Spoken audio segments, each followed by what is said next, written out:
Assalamualaikum warahmatullahi wabarakatuh.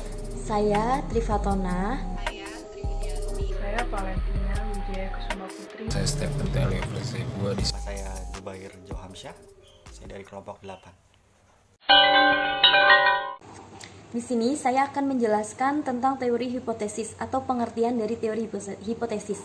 Yang pertama, saya akan menjelaskan teori. Teori tersebut merupakan seperangkat konstruksi atau konsep, di mana di sini ada 3 teori. Yang pertama, teori deduktif, yaitu memberikan keterangan yang dimulai dari perkiraan atau pikiran spekulatif tertentu ke arah data yang akan diterangkan. Yang kedua, ada teori induktif, di mana teori induktif ini cara menerangkan dari data ke arah teori. Dan yang ketiga, teori fungsional. Di sini tampak suatu interaksi pengaruh antara data dan perkiraan teoritis. Nah, dan bisa dikatakan atau bisa disebutkan, teori adalah alur logika atau penalaran yang merupakan seperangkat konsep, definisi, dan proporsi yang disusun secara sistematis. Secara umum, teori mempunyai fungsi, ada 3 fungsi teori. Yang pertama, untuk menjelaskan atau explanation. Yang kedua, yaitu untuk meramalkan atau prediction. Dan yang ketiga, ini untuk pengendalian kontrol atau kontrol maksudnya. Nah, di sini suatu gejala ya. Jadi di sini menurut Sugiono 2010. Nah, saya akan lanjut untuk hipotesis, di mana pengertian hipotesis adalah hipotesis berawal dari kata hipo dan tesis, di mana hipo adalah sebelum dan tesis adalah pengetahuan atau pendapat. Jadi hipotesis bisa diartikan sebagai jawaban sementara yang kebenarannya masih harus diuji atau rangkuman teoritis yang diperoleh dari tinjauan pustaka. Selanjutnya, definisi hipotesis. Di sini ada beberapa definisi hipotesis dari tokoh-tokoh. Yang pertama dari James E. Crichton, terus ada dari Lundberg, ada dari John W. Bates, dan dari Goody and Hahn. Tapi di sini saya akan menjelaskan definisi hipotesis yang dari James E. Crichton, di mana hipotesis merupakan sebuah dugaan tentatif atau sementara yang memprediksikan situasi yang akan diamati. Nah, di mana penyusunan hipotesis sendiri ada 2 cara, yaitu dengan cara deduktif, yaitu dengan cara menyusun hipotesis yang ditarik dari teori. Yang kedua, menyusun hipotesis dengan cara induktif, di mana penyusunan hipotesis yang berangkat dari pengalaman kita di masa lampau. Nah, selanjutnya ada syarat penyusunan dari hipotesis. Ternyata penyusunan dari hipotesis tersendiri ada syarat-syaratnya. Yang pertama adalah disusun dalam kalimat deklaratif. Kalimat itu bersifat positif dan tidak normatif. Kalimat-kalimat seperti seharusnya atau sebaliknya tidak terdapat dalam kalimat hipotesis. Nah, contoh nih, anak-anak seharusnya hormat kepada orang tua. Nah, kalimat ini bukan termasuk kalimat hipotesis. Lain halnya jika dikatakannya seperti ini: kepatuhan anak-anak makin menurun. Maksud saya, kepatuhan anak-anak terhadap orang tua semakin menurun. Nah, ini baru kalimat hipotesis. Nah, untuk syarat yang kedua adalah operasional, di mana variabel-variabel yang dinyatakan dalam hipotesis adalah variabel yang operasional, dalam arti dapat diamati dan diukur. Selanjutnya, menyatakan hubungan. Jadi, syarat kalimat hipotesis ini menyatakan hubungan. Hipotesis harus menunjukkan hubungan tertentu di antara variabel-variabel. Nah, kemudian ada karakteristik dari hipotesis. Jadi, karakteristik hipotesis ada 5. Yang pertama, hipotesis harus mempunyai daya penjelas. Yang kedua, hipotesis harus menyatakan hubungan yang diharapkan ada di antara variabel-variabel. Yang ketiga, hipotesis harus dapat diuji. Yang keempat, hipotesis hendaknya konsisten dengan pengetahuan yang sudah ada, jadi jangan berubah-ubah. Dan yang kelima atau yang terakhir adalah hipotesis hendaknya dinyatakan sesederhana dan seringkas mungkin, jadi nggak belibet atau nggak terlalu berbelit-belit ya, jadi harus ringkas. Selanjutnya akan disebutkan oleh teman-teman saya yang lain. Terima kasih. menjelaskan tentang fungsi hipotesis. Fungsi hipotesis itu berfungsi untuk mempertahankan batasan serta memperkecil ruang lingkup penelitian untuk mempermudah pengumpulan dan pengelolaan data. Untuk mengetahui macam, jumlah, dan hubungan variabel penelitian, untuk mengetahui variabel tak bebas yang harus dikontrol. Itu menurut Umi Narimawati di tahun 2007. Kalau menurut Ari Donald, hipotesis memiliki fungsi dalam penelitian yaitu GOLU tahun 2000. Di sini saya akan memberi penjelasan tentang gejala-gejala serta mempermudah peluasan pengetahuan dalam suatu bidang. Menggemukakan pernyataan tentang hubungan dua konsep yang secara langsung dapat diuji dalam penelitian. Memberi arah penelitian, memberi kerangka pada penyusutan kesimpulan penelitian.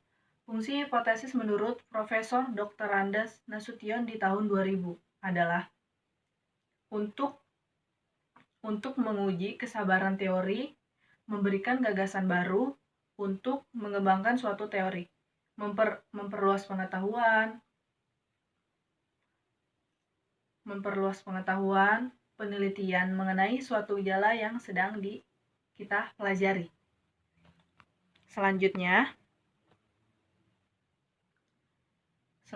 itu, hipotesis merupakan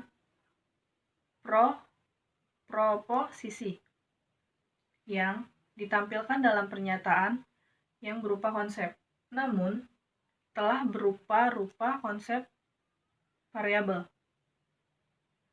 Sedangkan ungkapan itu sendiri merupakan ungkapan atau pernyataan yang dapat dipercaya, disangka atau diuji. Diuji kebenarannya ya. Mengenal konsep atau konstruksi yang menjelaskan atau memperbaiki fenomena-fenomena. Sekian penjelasan dari saya. Saya ingin menjelaskan jenis-jenis dari hipotesis itu sendiri. Terdapat hipotesis nihil atau HO. Hipotesis nihil atau sering disebut dengan istilah hipotesis nol adalah hipotesis yang menyatakan tidak ada perbedaan atau tidak ada hubungan antara variabel yang menjadi interest si peneliti. Hipotesis nihil ini adalah hipotesis yang bisa dibilang lawan dari harapan seorang peneliti yang pada umumnya mengharapkan adanya suatu hubungan yang positif dan signifikan antara variabel bebas dengan variabel terikatnya. Hipotesis nihil atau HO dapat diterima apabila hasil analisis menunjukkan bahwa tidak adanya hubungan antara variabel independen X dan variabel dependen Y, yang artinya dalam rumusan hipotesis yang diuji adalah ketidakbenaran variabel X yang mempengaruhi dependen Y. Begitu juga sebaliknya. HO akan ditolak apabila hasil analisis menyatakan terdapat hubungan antara variabel independen X dengan variabel dependen Y. Sebagai contoh, banyak orang yang berasumsi bahwa warna rambut akan mempengaruhi keterampilan membaca setiap siswa. Bagi kita, seorang akademisi tentu tidak akan percaya akan hal itu. Maka kita melakukan suatu penelitian yang tujuannya adalah untuk menyangkal bahwa asumsi banyak orang itu salah. Pertama yang harus kita lakukan adalah dengan mengajukan suatu hipotesis yang mengacu pada kajian ilmiah dan fakta ilmiah. Kalimat hipotesis yang kita ajukan adalah tidak ada hubungan antara warna rambut dengan keterampilan membaca siswa. Sebagai hipotesis nol,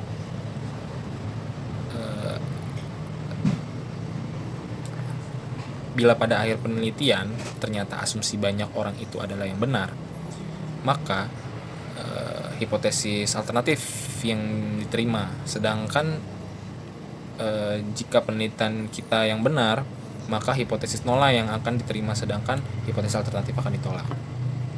Lalu terdapat lagi ada hipotesis alternatif atau HA. Hipotesis alternatif adalah hipotesis yang menyatakan adanya hubungan atau pengaruh antara variabel dengan variabel lain. Contohnya, ada hubungan antara tingkat pendidikan orang tua dengan prestasi belajar siswa SD. Hipotesis alternatif itu ada dua macam, yaitu directional hypothesis dan non-directional hypothesis. Ada yang terarah dan tidak terarah.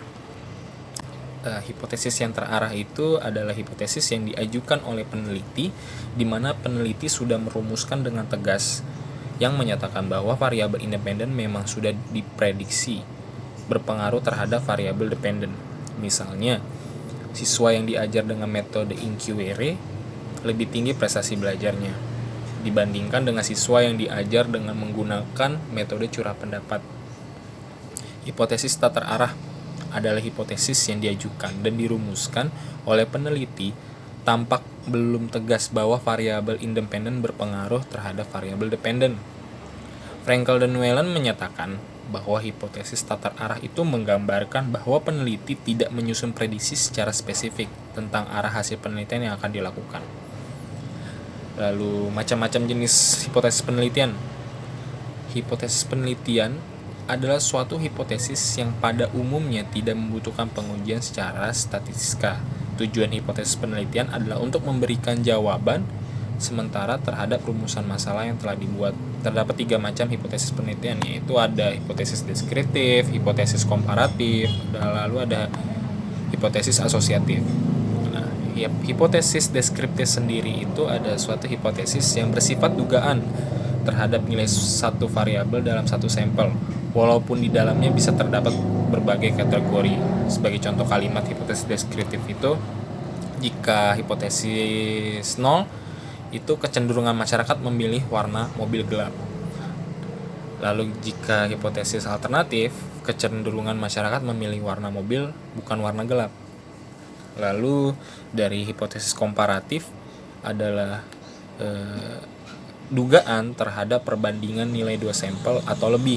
Dalam hal komparasi terdapat 2 macam, yaitu komparasi berpasangan atau related dalam 2 sampel dan lebih dari 2 sampel. Lalu di hipotesis komparatif ini terdapat komparasi lagi, yaitu komparasi independen dalam 2 sampel dan lebih dari 2 sampel.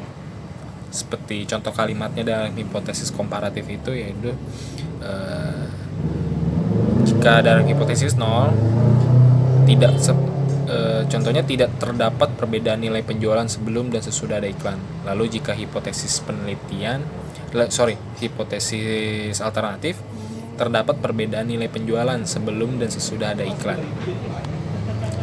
Lalu ada lagi hipotesis asosiatif. Hipotesis asosiatif adalah dugaan terhadap hubungan antara 2 variabel atau lebih. Sebagai contoh, jika hipotesis 0 di hipotesis asosiatif ini, contohnya tidak terdapat hubungan antara jenis profesi dengan jenis olahraga yang disenangi. Lalu contohnya jika hipotesis alternatif di hipotesis asosiatif ini terdapat hubungan antara jenis profesi dengan jenis olahraga yang disenangi. Sekian jenis-jenis hipotesis yang saya jelaskan. Kurang lebihnya mohon maaf jika ada kekurangan. Terima kasih.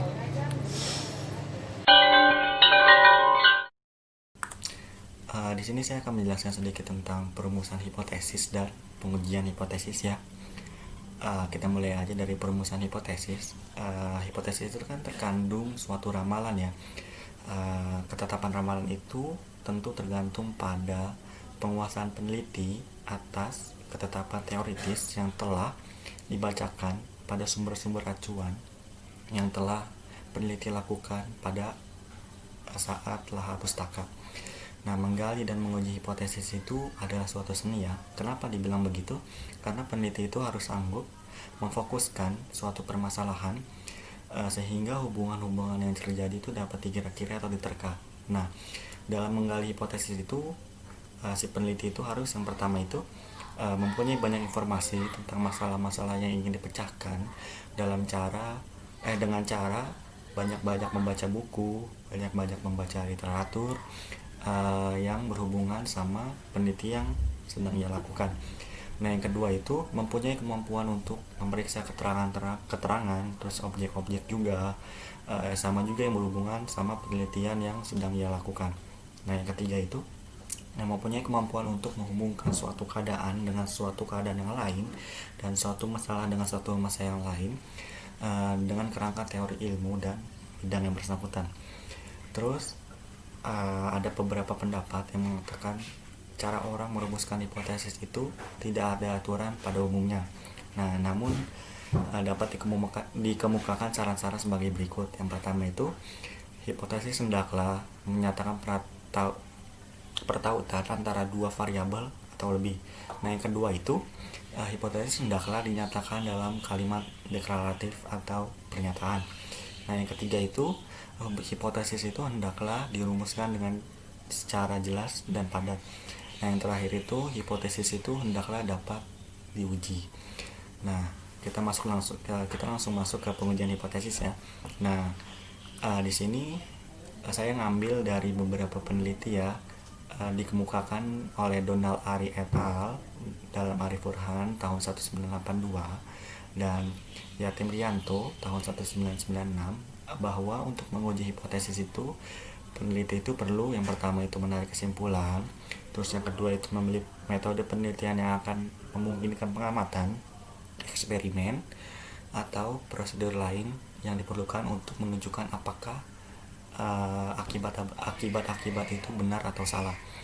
Nah, yang ketiga itu mengumpulkan data-data yang tepat yang dapat dianalisis untuk menunjukkan apakah hipotesis itu tersebut didukung oleh data-data tersebut atau tidak. Nah, pengujian hipotesis itu bertujuan sebagai eksplorasi, deskripsi, dan uji hipotesis. Pengujian hipotesis itu merupakan proses yang cukup panjang. Kenapa? Karena memerlukan akurasi yang tepat, terus sistematis juga. Apalagi data yang diteliti itu banyak ya, data sampelnya yang merupakan data kumpulan dari beberapa populasi. Nah, pengujian hipotesis ini adalah ekspektasi peneliti mengenai karakteristik tertentu suatu populasi yang didukung dengan landasan konsep untuk diuji kebenarannya. Langkah selanjutnya yaitu membuat keputusan untuk menerima atau menolak hipotesis tersebut yang diajukan oleh peneliti. Nah, suatu uji hipotesis itu dikatakan ditolak apabila dari uji statistikanya yang dilakukan itu peneliti memperoleh hasil akhir yang terjadi adalah nihil, yang diajukan oleh peneliti ditolak karena didukung dengan data yang ada di lapangannya langsung, dan dapat pula karena hipotesis pendamping. Hasil statistiknya didukung atau diterima sebagai hal yang benar. Maksudnya adalah suatu hipotesis itu didukung antara hipotesis H0 atau H0 dan alternatif itu HA. Jika salah satu ditolak, maka lainnya pasti diterima sehingga dapat dibuat keputusan secara tegas, yaitu H0 sama dengan ditolak, terus yang HA sama dengan diterima. Dan suatu hipotesis itu dikatakan diterima jika hipotesis yang digunakan dari hasil kesimpulan kajian teoritis itu tidak ditolak. Jika tes statistika menerima hipotesis nihil, hal ini berarti bahwa perbedaan yang dihasilkan dari proses pengkajian pustaka hanya disebabkan oleh kesalahan yang tidak disengaja pada saat waktu pengambilan data ya. Pengambilan datanya tuh langsung di lapangan, atau hipotesis riset yang telah diajukan peneliti sebagai hipotesis pendamping ditolak atau tidak didukung oleh informasi yang ada. Untuk itu, sebagaimana data dikatakan yang sebelumnya dalam vlog tadi, bahwa dalam merumuskan hipotesis terdapat dua pilihan peneliti, yakni menerima keputusan seadanya saat hipotesis tidak terbukti atau mengganti hipotesis seandainya melihat tanda-tanda bahwa data yang terkumpul dan tidak mendukung terbuktinya hipotesis. Itu pada saat penelitian berlangsung. Teman-teman, kegunaan hipotesa antara lain garis besarnya adalah nomor 1, memberikan batasan dan memperkecil jangkauan penelitian dan kerja penelitian. Nomor 2, mensiagakan penelitian kepada kondisi fakta dan hubungan antara fakta yang kadangkala hilang begitu saja dari perhatian penelitian. Nomor 3, sebagai alat yang sederhana dalam memfokuskan fakta yang bercerai-cerai tanpa koordinasi ke dalam suatu kesatuan penting dan menyeluruh. Terus selanjutnya yang nomor 4, sebagai panduan dan pengujian serta penyesuaian dengan fakta dan antara fakta. Baik teman-teman, saya akan melanjutkan tentang kegunaan penelitian adalah penggunaan hasil penelitian berupa informasi, model atau alat atau teori atau konsep atau faktor-faktor yang berpengaruh, evaluasi dan peramalan kejadian yang dapat digunakan oleh program kesehatan untuk perencanaan, pengambilan keputusan atau perumusan kebijakan, masyarakat umum, masyarakat industri, selanjutnya pengembangan ilmu pengetahuan, dan pada intinya kegunaan penelitian menguraikan seberapa jauh kebergunaan dan kontribusi hasil penelitian Anda. Kegunaan penelitian atau penulisan dapat diuraikan secara terpisah.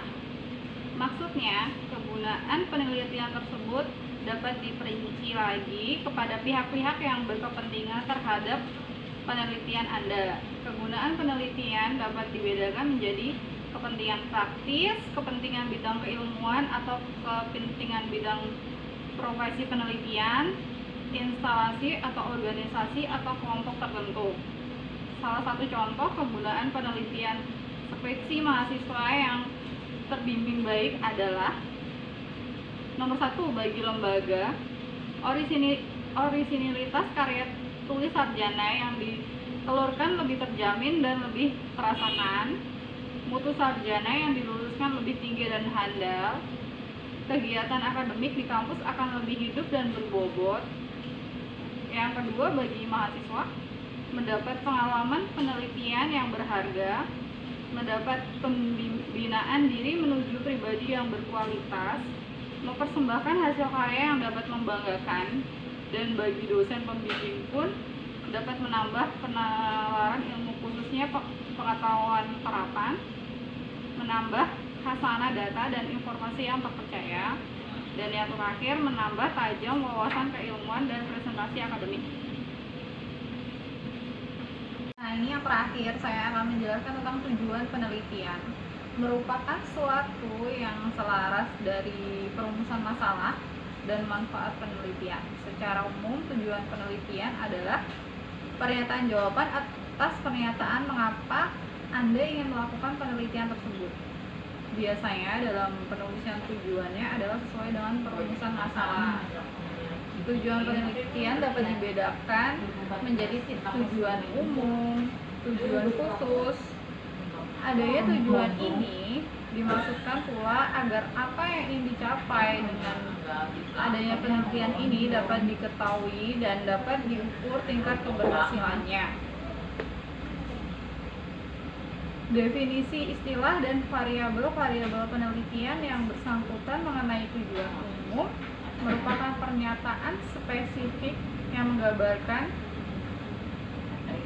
luaran yang akan dihasilkan dari penelitian bersifat global, jangka panjang, dan abstrak. Tujuan khusus penelitian merupakan pernyataan dalam bentuk konkret dan dapat diukur berupa uraian atau langkah-langkah penelitian dan menunjukkan variabel yang akan diteliti. Boleh dalam kalimat aktif, mengetahui, menilai, membuktikan, mendeskripsi, dan lain sebagainya, maupun pasif. Jenis tujuan hipotesa.